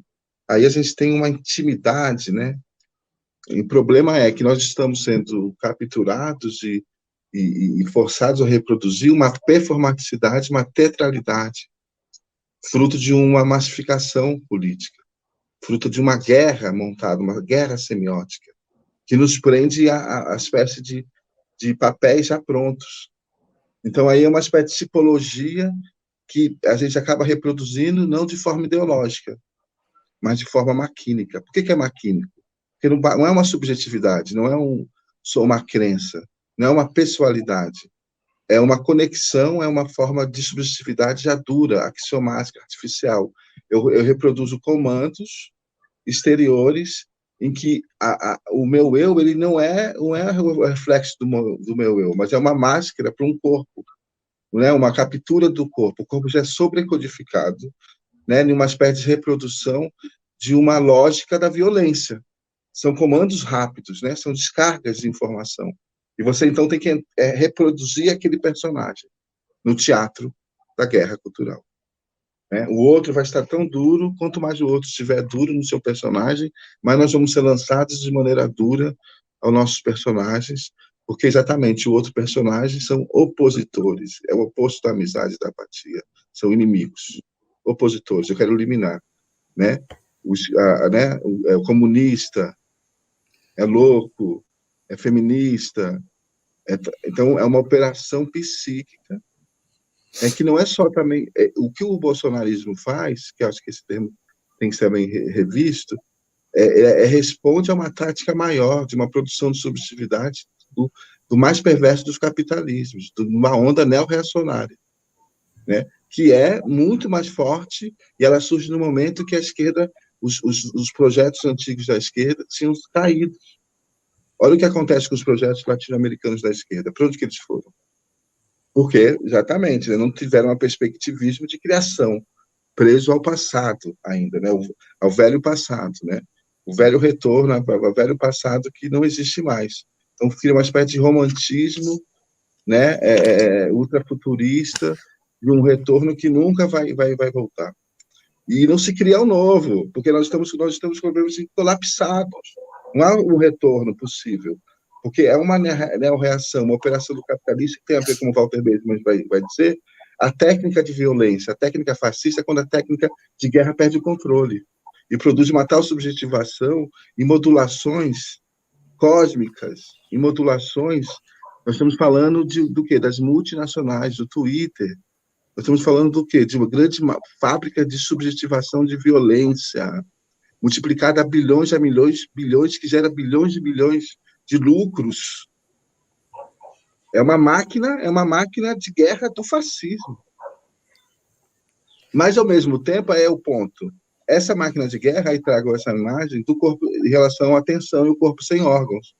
Porque esse corpo que está subjetivado seria um corpo, se não adoentado psiquicamente, mas também, sem dúvida, mas aí não dá para a gente dizer, porque depende, né, inclusive essa relação terapêutica, essa relação de contato com uma autoridade que pode fazer ele desconstruir o fascismo mesmo.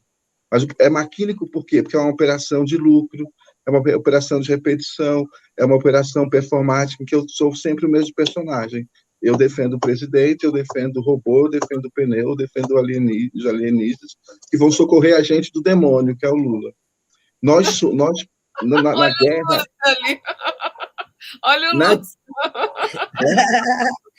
Na guerra, nós somos um inimigo. A galera com o celular até na cabeça, né, recebendo lá aquela... Isso é uma loucura real. O delírio é uma loucura real. Né? É uma loucura real. E então não é nem verdade, é uma operação ficcional que produz uma espécie de jogo. É um jogo. Um jogo que dá conta de que ocupou o lugar de um desejo de ruptura. Então eles têm um desejo de ruptura. Com o quê? Que é, na verdade, de uma continuidade, não é de uma ruptura, é um desejo de continuidade revestido de ruptura. De continuidade de avanço do nosso projeto original de Brasil.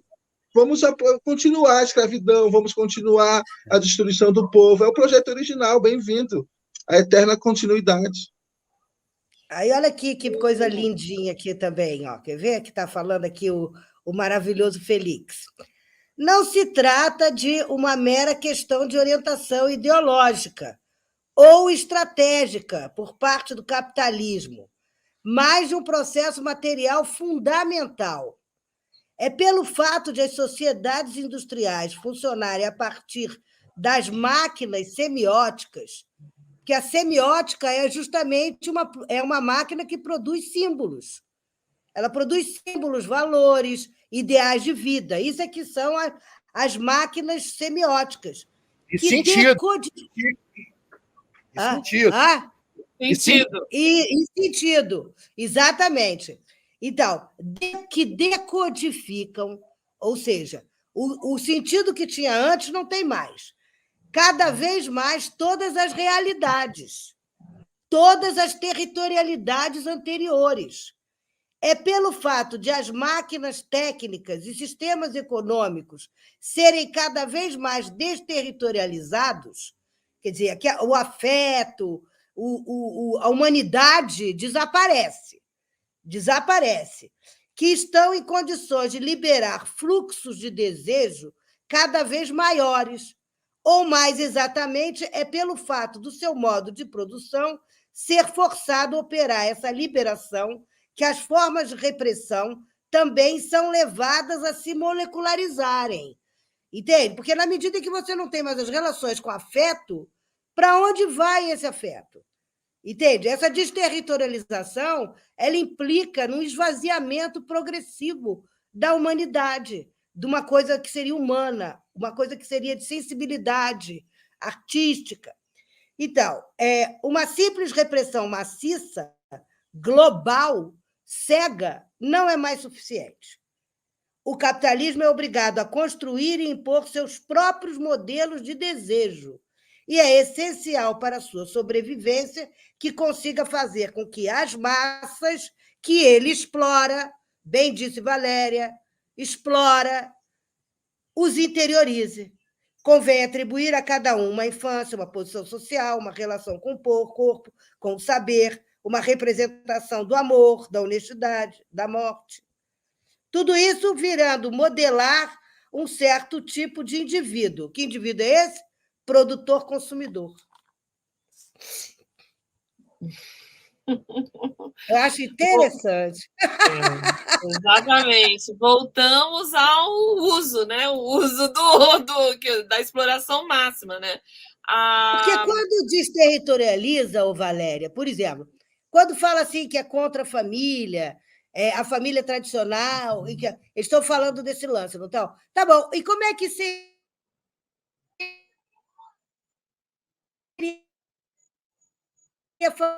Eita, travou.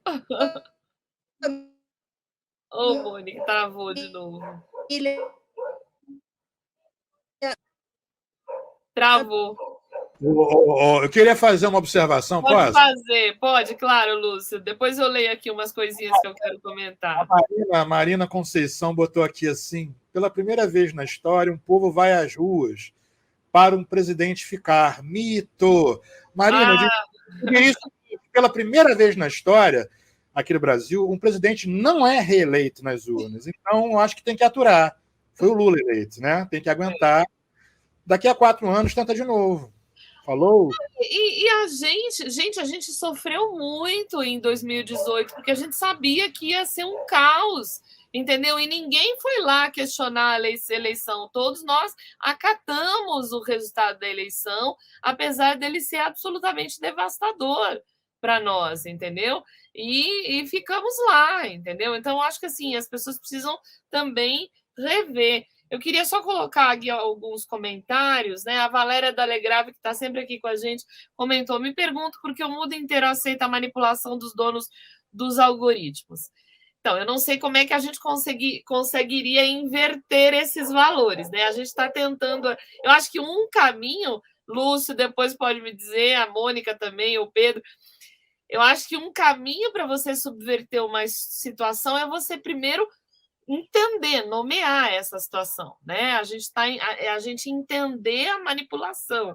E acho que o que o Pedro trouxe aí na fala anterior é justamente essa questão, é você entender essa estrutura na qual a gente está inserido e na qual a gente primeiro tem que nomear para poder mudar, né? E o Vicente está perguntando como nos educamos, né? Então, peraí, aguenta aí que eu já mando para vocês.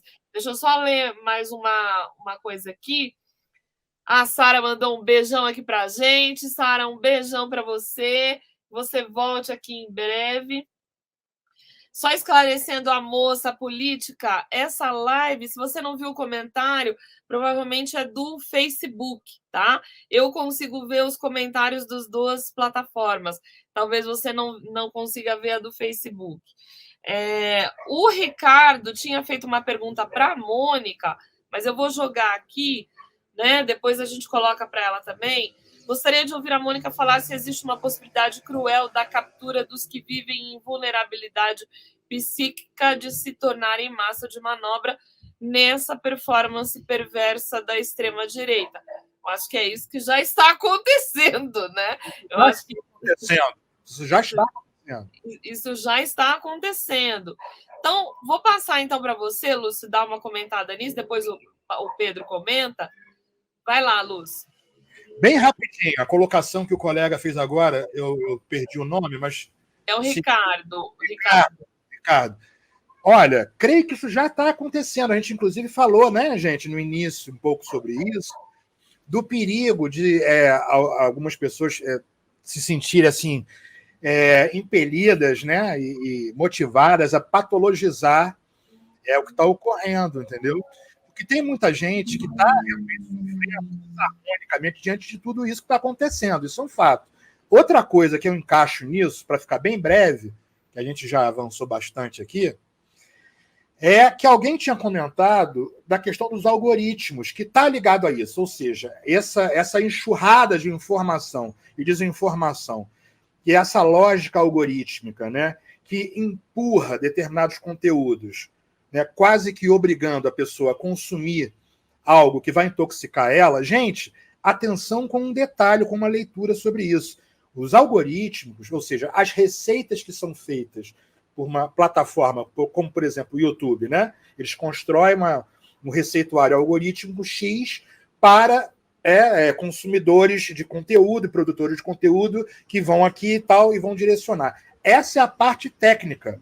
Eu insisto muito na questão nossa, né, da nossa constituição humana, psíquica também, afetiva, corpórea, e que é da subjetivação, produção de sentido, que eu toco de novo na questão da identidade. A gente está vivendo uma era onde consumir e garantir identidade pode parecer estranho isso, né, da própria área psi, com os avanços que tínhamos feito nos últimos 100 e poucos anos, o advento da psicanálise e tal, mas reformulando na era digital agora, essa questão da identidade ela está sendo colocada em xeque de novo.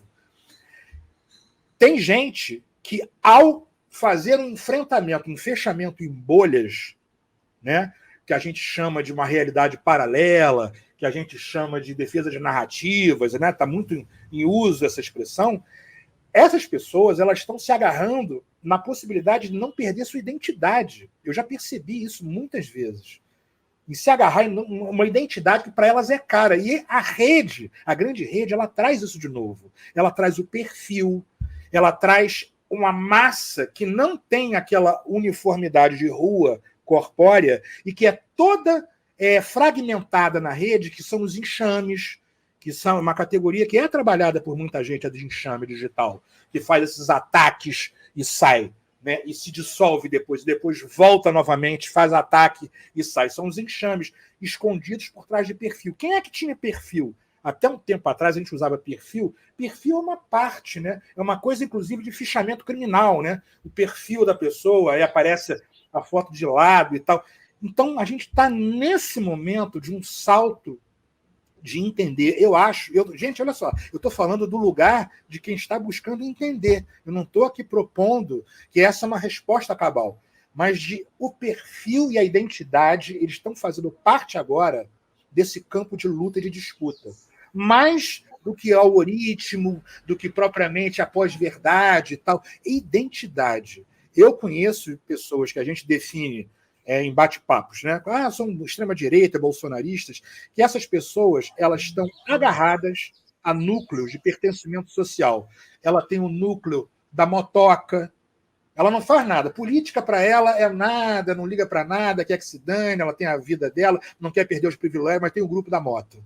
O outro tem o grupo do clube e tal. Então, a política se resumiu para esse grupo de pessoas, a identidade que ela se agarra com aquele mundo dela fechado, que a gente chama também de mundo de bolha. Isso é um fenômeno que a grande rede e os dutos alimentam, eu acho, né? Que a gente está a lidar, eu acho. Acho que tem um ponto aí que é o perigo da crítica aos identitarismos, né? Geralmente, certa parte da esquerda vai problematizar os identitarismos de alguma maneira reproduzir, né, uma crítica muito redutora.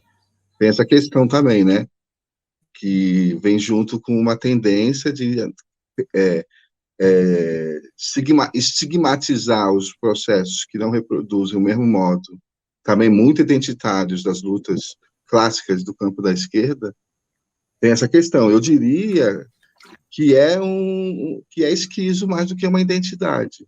É mutável. Acho que esses núcleos de identidade eles são temporários e são agenciamentos concretos, né? Então há uma espécie de uma ilusão de identidade com esses agenciamentos concretos da moto, a bandeira do Brasil, o bolsonarismo, mas há também uma espécie de semiotização esquiza do capitalismo, em que as pessoas podem também abandonar rapidamente, né? Não é como pensou o Freud, né? O Bolsonaro como hipnotizador. O Bolsonaro sumiu, você teve um robô que entrou no lugar dele, um alienígena. É um vazio. Então, há também assim uma natureza esquiza, fugidia, né? Que não vai remeter à identidade, mas vai ser proporcional ao movimento de tornar a democracia uma espécie de big data da esquizofrenia do próprio capitalismo violento. Então, há algo maquínico, eu diria ainda, né? E é como um jogo de interesse. Então, você vê né? Os canais, por exemplo, bolsonaristas, eles vão rapidamente... A Globo é a própria mutação, né? A Globo, dependendo do caso, ela vai mudando de posição. Então, acho que há uma espécie de falsa ideia de identidade feita por agenciamentos muito concretos desses objetos, né, desses pequenos ritos, os ritos com meus amigos machistas, né, o rito de um grupo nazista, mas há também algo esquizo que garante uma mutação e um contágio. Diria isso também, né, trazendo a questão do antiédipo, né? É como uma identidade produzida fora, à parte, é um eu à parte do centro. E o capitalismo opera a partir dessa descentralização. Só que o axioma produzido por eternas linhas de fuga, né? Então, eu posso abandonar o Bolsonaro, eu posso trair o Bolsonaro, eles estão o tempo todo brigando, né, com eles. Então, a identidade, eu acho que é um reflexo desse jogo. Mas há também uma camada esquizo. Eu traria essa questão, né? Também um fascismo esquizo. Né, paranoico microfascista, mas que ele pode se agarrar também, né, em flutuações, em sentidos flutuantes, como um alienígena, com a identidade do alienígena. Estamos indo para o final, eu vou ler... Mônica, você está nos ouvindo? Está nos ouvindo aí? Ela não estava, mas não sei se ela está com delay, né? Delay. Agora tá com delay. Bom, só vou ler... Tá ouvindo, Mônica? Tá ouvindo? Não. Sei lá. Bom, só ler mais 2 comentários. O Jorge Amado, ele comentou: hoje as pessoas preferem ser personas ao invés de serem pessoas, né? Eu acho que isso também é uma coisa muito... Os avatares, essa questão da performance, né, que a gente enfatizou muito, essa coisa performática. Inclusive, para passar, Valéria, senão vou falar demais, já estamos Pode falar, pode fazer as suas considerações finais. A gente fazer um dia, Pedro, Mônica, Valéria, pessoal, fazer um dia um bate-papo sobre esse polo lacração e cancelamento, que isso é muito, dá muito caldo e que tem muito a ver com o que a gente está falando aqui, entendeu? Com a afetividade, com essa constituição, com a identidade, essa ideia da lacração do cancelamento e as confusões, né, em que nos metemos e causamos, muitos de nós, né, nessa onda que é uma onda dessa discursividade em rede, né? Cancelamento da lacração. É porque a existência na rede, ela acaba sendo, ela substitui uma existência real, né? E ela é, muitas vezes, melhor do que a existência real. Pelo menos aparentemente, né? Numa leitura superficial. Porque nada substitui você viver plenamente uma relação. Tem até um comentário da Sil que ela fez, ela estava comentando muito, ela falou assim, mas não, os amores virtuais é muito perigoso, podemos receber um fora por SMS. E eu digo que eu já recebi um fora por WhatsApp. Então, isso é muito complicado, porque o nível de relação, ele se esfacela. Então, se ele se esfacela nesse âmbito, que dirá no âmbito maior, né? Então, é o esfacelamento em ondas, assim, né? E aí eu fico sozinho, encastelado nessa minha vida virtual, desejando coisas que não são reais, e por isso me irmanar com esse tipo essa loucura mesmo, nesse sentido coletivo que nós estamos vivendo, é muito fácil. Porque nesses lugares eu vou ter, de alguma maneira, um convívio. Essas pessoas que estão nesses lugares, de alguma maneira, estão se sentindo pertencentes a alguma coisa, né? E isso é a questão humana. O ser humano é um ser que precisa da troca, não é isso? Vocês que são da psicanálise, sem a troca não existe... Da esquizoanálise. Da esquizoanálise, da psicanálise, da esquizoanálise, entendeu? Porque o Lúcio é psicanálise, né, Lúcio? Eclético, bem aberto da saúde mental. Bem aberto, é. Gente, eu não sei todas as separações técnicas. Mônica, você está nos ouvindo? Quer fazer aí a consideração final sua e depois eu passo para o Pedro? Abre aí o som. Estou ouvindo. Olha, gente, já abri aqui. Estão me ouvindo? O problema aqui da internet está uma coisa. Eu acho que é algum boicote, não é possível. Mas a gente vai ver tudo. Pode deixar nesse intervalo. Olha, é bom vocês perceberem, agora está tendo uma invasão de filmes sul-coreanos. E é muito interessante, porque a Netflix está em todos esses canais. Olha o estilo de vida que eles estão colocando geral.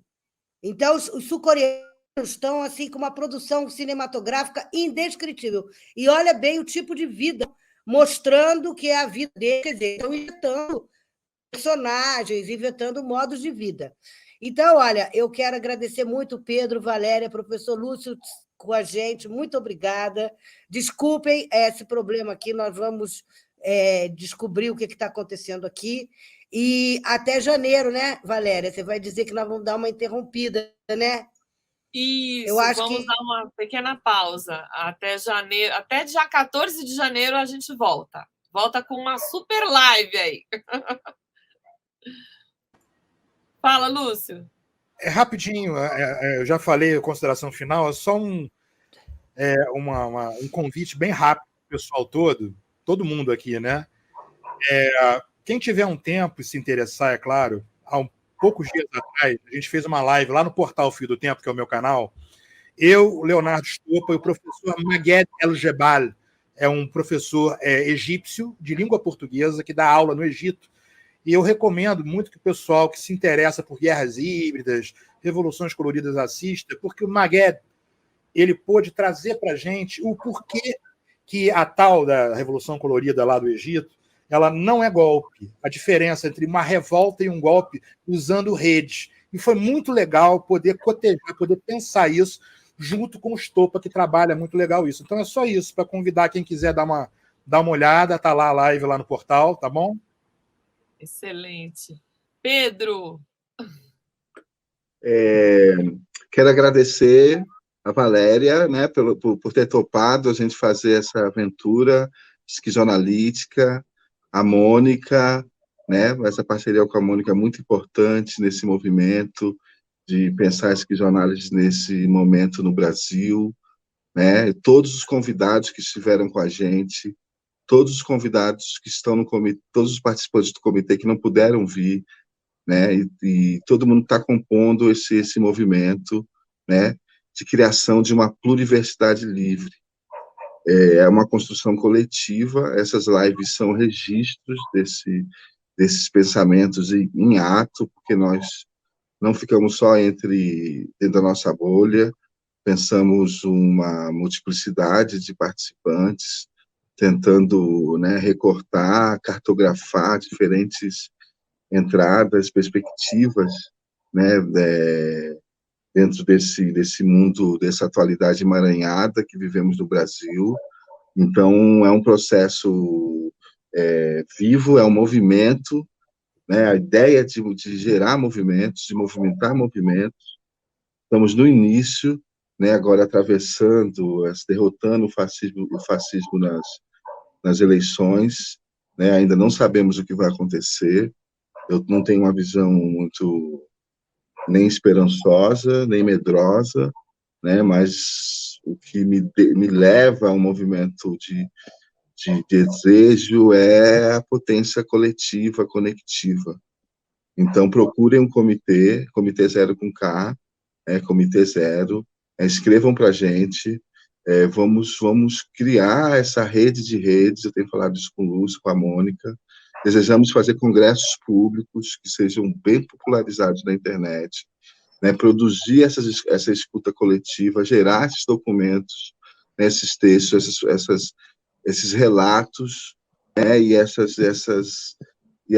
esses movimentos, essas propostas. O Brasil tem que se tornar uma construção coletiva. A única maneira de vencer o fascismo é nós ocuparmos os territórios e construirmos uma potência coletiva. E os canais, a comunicação, a tecnologia, da mesma forma que ela é usada pelo fascismo, ela pode ser usada para a revolução molecular.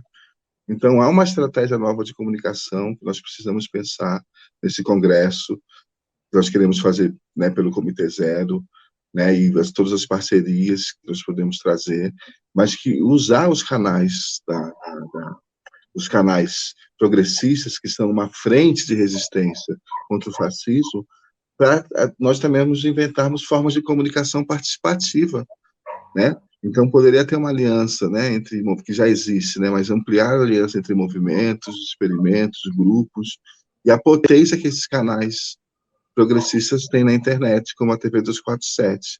Então, é no sentido também de construir essa estratégia de comunicação e de proposição, de provocação de uma democracia participativa, né, interativa e participativa. Então, é exatamente nesse momento que vivemos, né, que atravessamos o retorno de todos os horrores da história, que a potência coletiva tem que emergir, surgir, e para isso tem que ter também um desejo coletivo, além só do desejo da empresa, o desejo do meu grupo, do meu negócio, ou só do meu movimento, relacionar movimentos, né, gerar potências coletivas. Isso exige uma nova forma de pensar a micropolítica, né, trazendo as memórias das lutas, mas também não ter medo de criar novas formas. Então, vai ser um ano de desafio e de ocupar os espaços entre os grupos, né, interconectar os grupos. Então, eu só agradecer vocês, e seguimos 14 de janeiro com uma live trazendo todos os convidados das lives desse ano e gerar um processo, né? O que vai acontecer, né, vai depender da gente, né? A força de transformação depende da gente. Exatamente, vai ser uma super live aí de umas 3 horas de duração. Então, Lúcio já fica convidado também. Gratidão por estar aqui, tá? Todo mundo. Excelente. Mônica, tá nos ouvindo? Eu acho que congelou, mas a nossa Mônica querida aí, nós amamos as observações dela. Então é isso, Pedro. Obrigada pela parceria, Pedro, Mônica, obrigada, Lúcio. No fim, eu prendi o Lúcio aqui, nem sabia que ele precisava sair, mas deu tudo certo, né, Lúcio? Não vi a mensagem. Mônica, obrigada você também. Abre aí se você quiser falar, tá dando para ouvir. Feliz Ano Novo. Isso, feliz Ano Novo e nos vemos dia 14 de janeiro para uma super live. Um beijo para todo mundo. Feliz... Muitos Lula-abraços, muitos Lula-abraços. Exatamente, Lula-abraços aí para vocês. Um beijão, pessoal. Boa semana. Tchau, tchau. Até.